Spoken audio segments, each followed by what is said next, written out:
नमस्कार। आज हम एक बहुत ही गहरे विचार पर बात करेंगे। ये राल्फ वॉल्डो इमर्सन के निबंध क्षतिपूर्ति से प्रेरित है। हाँ, और इमर्सन का जो मूल तर्क है वो थोड़ा चौंकाने वाला है बिल्कुल। कि न्याय या जिसे हम हिसाब किताब कहते हैं वो कोई भविष्य में मिलने वाली चीज नहीं है, नहीं। बल्कि ये ब्रह्मांड का एक तात्कालिक नियम है। मतलब इसी पल इसी जीवन में काम करता है। हाँ, तो ये चर्चा इमर्सन के इसी निबंध पर आधारित है और वो इसमें प्रकृति और इंसानी तजुर्बों से इस सिद्धांत को सामने लाते हैं। बिल्कुल। और वो जो पारंपरिक धार्मिक विचार है ना कि अच्छे कर्म का फल या बुरे कर्म की सजा मरने के बाद मिलेगी, हाँ। इमर्सन उसको चुनौती देते हैं। वो कहते हैं कि भाई प्रकृति और हमारी जो अंदर की आवाज है, हमारी सहज बुद्धि, वो कुछ और सिखाती है। तो आज हम इसी सार्वभौमिक संतुलन या कहें कि तत्काल न्याय के सिद्धांत को समझने की कोशिश करेंगे और देखेंगे कि यह हमारी जिंदगी पर कैसा असर डालता है। तो चलिए इसको जरा खोलते हैं। इमर्सन शुरुआत करते हैं एक चर्च के उपदेश के जिक्र से। हाँ। जहां पादरी बात कर रहे थे अंतिम न्याय की, मतलब लास्ट जजमेंट की। हाँ, और उस उपदेशक का तर्क ये था कि देखो, इस दुनिया में तो दुष्ट लोग मजे करते हैं और अच्छे लोग दुख उठाते हैं। तो भाई अगले जन्म में हिसाब बराबर होगा, सबको मुआवजा मिलेगा। लेकिन इमर्सन को ये बात बिल्कुल ठीक नहीं लगी। नहीं, बिल्कुल नहीं। उनका पहला एतराज तो यही था कि ये मान लेना कि अभी अन्याय हो रहा है, ये तो मतलब पहले ही हार मान लेना है। हाँ, ये तो एक बड़ी रियायत है। और दूसरा, ये दुनियावी सफलता को ही सब कुछ मान लेता है, जैसे पैसा, ताकत, ऐशो आराम, कि यही असली चीज है। हाँ, कि यही मानक है। और इसका एक मतलब ये भी निकलता है कि जो अच्छे लोग हैं वो भी मन ही मन वही सब चाहते हैं जो बुरे लोगों के पास है। अच्छा। बस उनमें शायद हिम्मत नहीं है या मौका नहीं मिला। इमर्सन इसे कहते हैं बाजार के अंदाजे लगाने की भूल।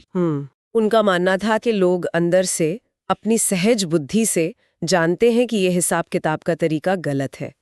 हमारा रोज का जीवन ही इस सोच को झुठलाता है। हाँ, जैसे वो कहते भी हैं, मनुष्य जितना जानते हैं उससे कहीं ज्यादा बुद्धिमान होते हैं।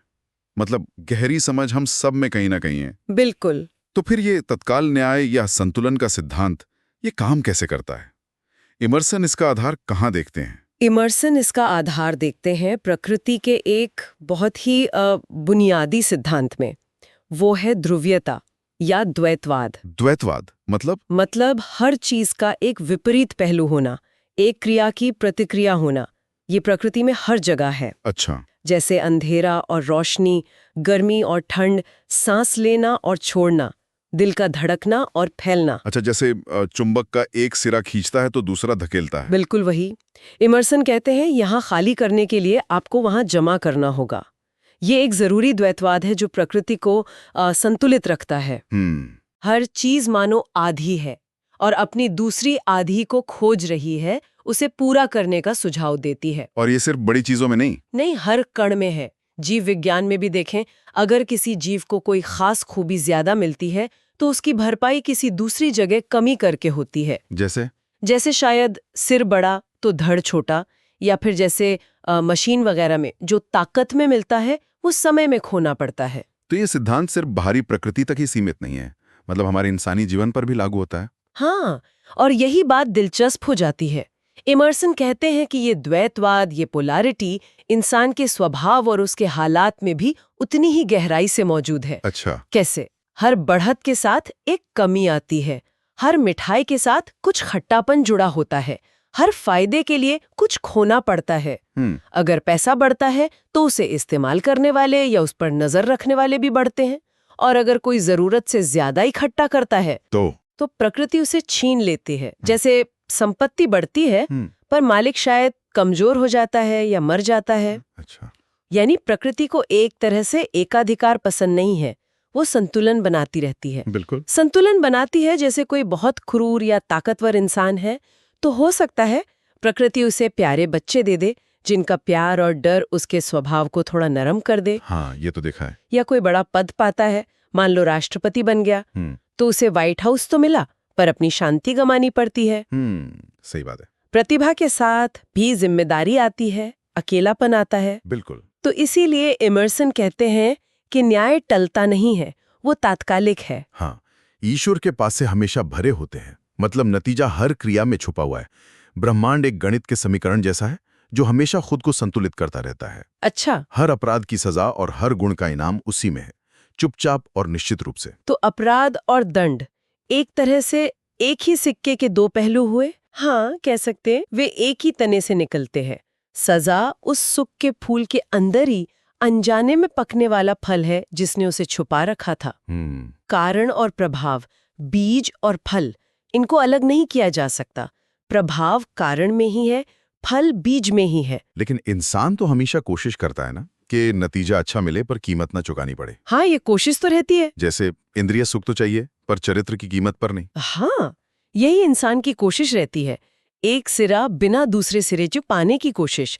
हम सुखद हिस्से को उसके जरूरी परिणाम से काटना चाहते हैं। आत्मा कहती है खाओ, शरीर दावत चाहता है। आत्मा कहती है सदाचार के लिए शक्ति रखो, शरीर सिर्फ शक्ति चाहता है। लेकिन ये कोशिश हमेशा नाकाम होती है। अच्छा। इमर्सन मजेदार ढंग से कहते हैं, आप प्रकृति को कांटे से बाहर निकालें, वो दौड़ती हुई वापस आ जाएगी। इन शर्तों से बचने की कोशिश करना, वो कहते हैं, आत्मा के लिए मौत के समान है। बाप रे। इच्छा बुद्धि को अंधा कर देती है। हमें जलपरी का सुंदर सिर तो दिखता है, पर उसकी वो ड्रैगन जैसी पूंछ नहीं दिखती। ये बात तो है। अच्छा, अगर ये संतुलन का नियम इतना गहरा है तो क्या ये हमारी कहानियों में, कहावतों में, इनमें भी झलकता है? हाँ, अनजाने में ही सही, पर झलकता जरूर है। आप पौराणिक कथाएं देखें। जैसे यूनानी देवता ज्यूस सबसे ताकतवर माने जाते थे, पर उनकी भी सीमाएं थी।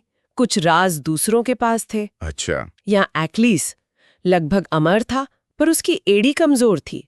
सिगफ्रीड की पीठ पर एक जगह थी जो नश्वर रह गई थी। इमर्सन कहते हैं, ईश्वर ने जो कुछ भी बनाया है उसमें एक दरार है। ये नेमेसिस का सिद्धांत है। मतलब ब्रह्मांड की वो संतुलन बनाने वाली शक्ति जो किसी भी अन्याय को बिना सजा के नहीं जाने देती। और कहावतों में तो ये बात और भी साफ दिखती होगी। हाँ बिल्कुल, दुनिया भर की कहावतों में ये सच गूंजता है। जैसे कुतैसा। हाँ, सुना है। आंख के बदले आंख, जो बोओगे सो काटोगे। कर्मा। हाँ, जो पानी पिलाएगा उससे भी पानी पिलाया जाएगा।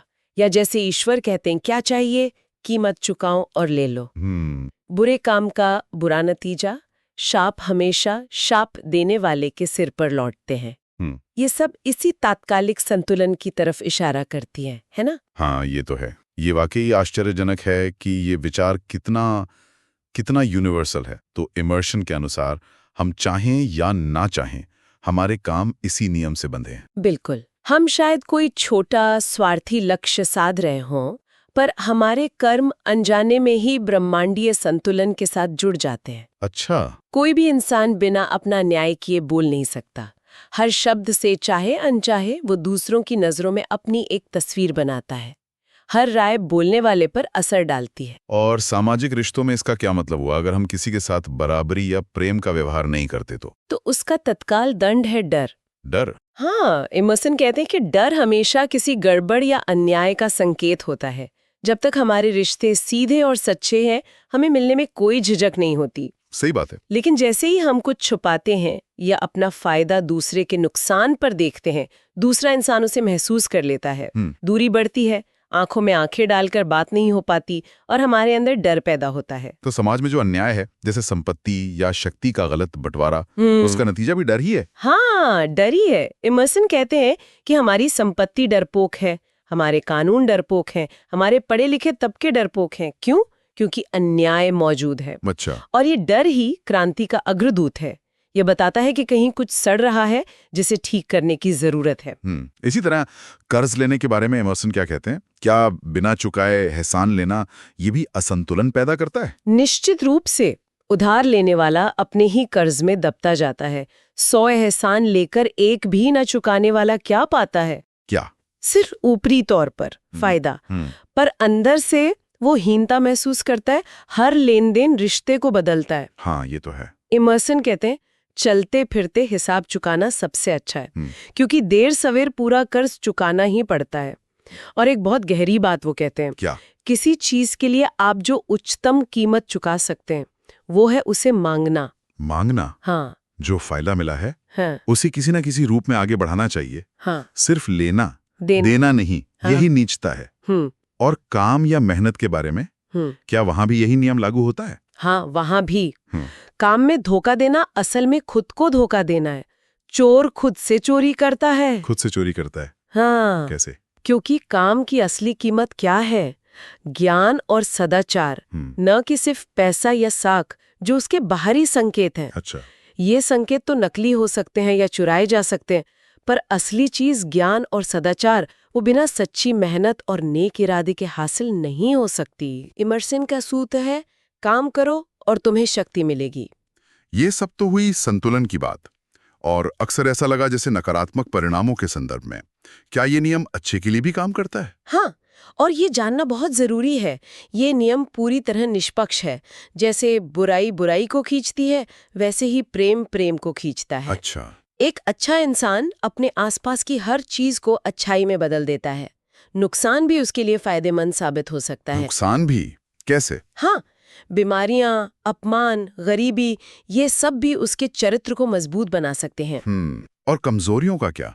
क्या उनसे भी ताकत मिल सकती है? बिल्कुल, कमजोरियां हमें कुछ नया सीखने या करने के लिए प्रेरित कर सकती हैं। अच्छा। जैसे घायल सीप अपने जख्म को भरने के लिए मोती बनाता है, वैसे ही कोई कमी हमें आत्मनिर्भर बना सकती है। इमर्सन कहते हैं, हमारी ताकत हमारी कमजोरी से बढ़ती है। वाह। हार और दुख हमें जगाते हैं। जब तक चोट नहीं लगती, हम अपनी पूरी क्षमता का इस्तेमाल नहीं करते। ये बात तो है। निंदा भी, वो कहते हैं, प्रशंसा से ज्यादा सुरक्षित है, क्योंकि वो हमें चौकन्ना रखती है। हर वो बुराई जिसके आगे हम झुकते नहीं, वो हमें कुछ सिखा कर जाती है। हम जिस प्रलोभन का विरोध करते हैं, उसकी ताकत हमें मिल जाती है। तो क्या इसका मतलब ये हुआ कि हम खुद को धोखा दे ही नहीं सकते, क्योंकि प्रकृति का हिसाब हमेशा बराबर रहता है? इमर्सन का मानना तो यही है।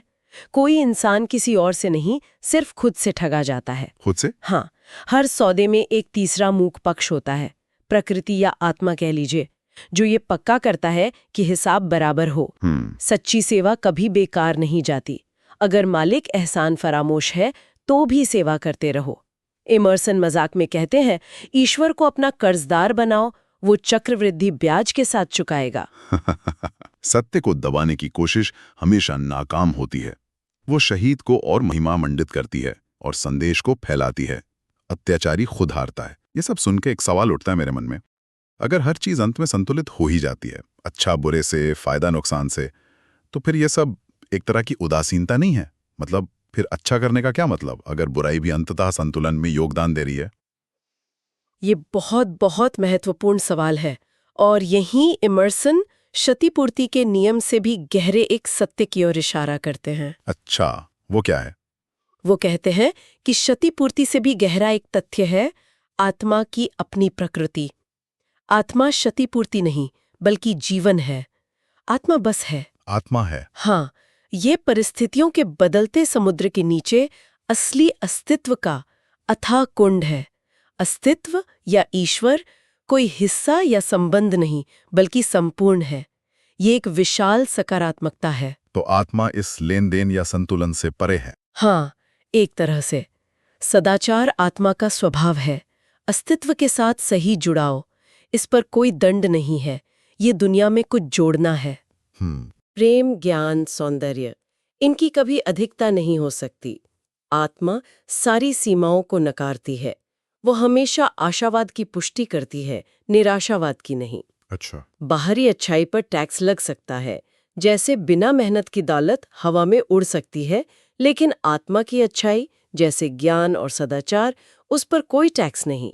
ये स्वयं ईश्वर का आगमन है। और ये जानना कि क्षतिपूर्ति का नियम मौजूद है, हमें शांति देता है। सेंट बर्नार्ड का एक उदाहरण है, मुझे मेरे सिवा कोई नुकसान नहीं पहुंचा सकता। वाह। और जो समाज में असमानताएं हैं, ऐसे कोई महान है, कोई कमजोर, आत्मा ऐसे कैसे लिखती है? इमर्सन कहते हैं कि अधिक और कम का भेद प्रेम से मिट जाता है। जब हम किसी महान व्यक्ति या प्रतिभा से प्रेम करते हैं, तो हम उसे अपना बना लेते हैं। उसकी महानता एक तरह से हमारी अपनी हो जाती है। तो हमने संतुलन देखा, आत्मा की प्रकृति देखी, लेकिन जीवन में आपदाएं भी आती हैं, दुख, नुकसान। इमर्सन इन्हें कैसे देखते हैं? क्या ये सिर्फ सजा है? वो इसे प्रकृति के विकास के नियम का विज्ञापन कहते हैं। विकास के नियम का विज्ञापन? हाँ, आत्मा का स्वभाव है बढ़ना, विकसित होना, लेकिन हम अक्सर बदलाव का विरोध करते हैं, पुराने से चिपके रहते हैं। इमर्सन हमें अतीत के पुजारी कहते हैं। इसीलिए विकास अक्सर झटकों या आपदाओं के रूप में आता है। हाँ, ये विचार कि आपदा या नुकसान भी फायदेमंद हो सकता है, ये पचाना थोड़ा मुश्किल है। बिल्कुल, उस वक्त तो ऐसा ही लगता है। किसी दोस्त का जाना, संपत्ति का नुकसान, सेहत का जाना, उस समय असहनीय लगता है। हाँ। लेकिन इमर्सन कहते हैं कि समय के साथ इन घटनाओं की गहरी उपचारात्मक शक्ति सामने आती है। ये अक्सर जीवन के एक दौर को खत्म करती हैं, हमें नए शुरुआत के लिए मजबूर करती हैं। अच्छा। चरित्र के विकास के लिए नई परिस्थितियां बनाती हैं। इसका कोई उदाहरण इमर्सन देते हैं? हाँ, उनका एक बहुत खूबसूरत उदाहरण है। वो कहते हैं कि वो व्यक्ति जो शायद धूप वाले बगीचे का एक नाजुक फूल बना रहता, जिसकी जड़ें सीमित थीं, वो शायद दीवारों के गिरने और माली की उपेक्षा के बाद जंगल का मजबूत बरगद बन जाता है, जो दूर दूर तक लोगों को छाया और फल देता है। वाह। आपदा हमें नई जान पहचान बनाने और नए प्रभाव ग्रहण करने के लिए मजबूर कर सकती है, जो आने वाले सालों के लिए महत्वपूर्ण साबित होते हैं। वाकई ये एक बहुत गहरा नजरिया है कि कैसे सबसे मुश्किल परिस्थितियों में भी संतुलन और विकास का पहलू छुपा हो सकता है। तो संक्षेप में कहें, इमर्सन का क्षतिपूर्ति का सिद्धांत ये है कि संतुलन और न्याय कोई बाद में मिलने वाली चीज नहीं है, बल्कि ब्रह्मांड के तात्कालिक और सार्वभौमिक नियम हैं, जो प्रकृति, इंसानी जीवन और समाज हर जगह काम करते हैं। बिल्कुल, हमने देखा कि कैसे द्वैतवाद प्रकृति का आधार है, कैसे न्याय तात्कालिक है, कैसे कमजोरियों और मुश्किलों से भी ताकत मिल सकती है, और सबसे महत्वपूर्ण बात, कैसे आत्मा की प्रकृति महज संतुलन से भी गहरी है, वो जीवन है, अस्तित्व है। और अंत में कैसे आपदा भी विकास का एक साधन बन सकती है। इमर्सन का मानना है कि आत्मा की प्रकृति आशावादी है, वो निरंतर प्रगति चाहती है। तो यहाँ एक विचार के साथ छोड़ते हैं अपने श्रोताओं को कि अगर हर क्रिया का एक तात्कालिक परिणाम होता है, अच्छा या बुरा, और अगर विपत्ति भी अंततः विकास को ही बढ़ावा देती है, तो उस निरंतर चलने वाले संतुलन को पहचानना हमारी रोजमर्रा के जीवन की चुनौतियों और सफलताओं को देखने के हमारे नजरिए को कैसे बदल सकता है। ये सोचने वाली बात है। इस पर जरूर सोचिएगा।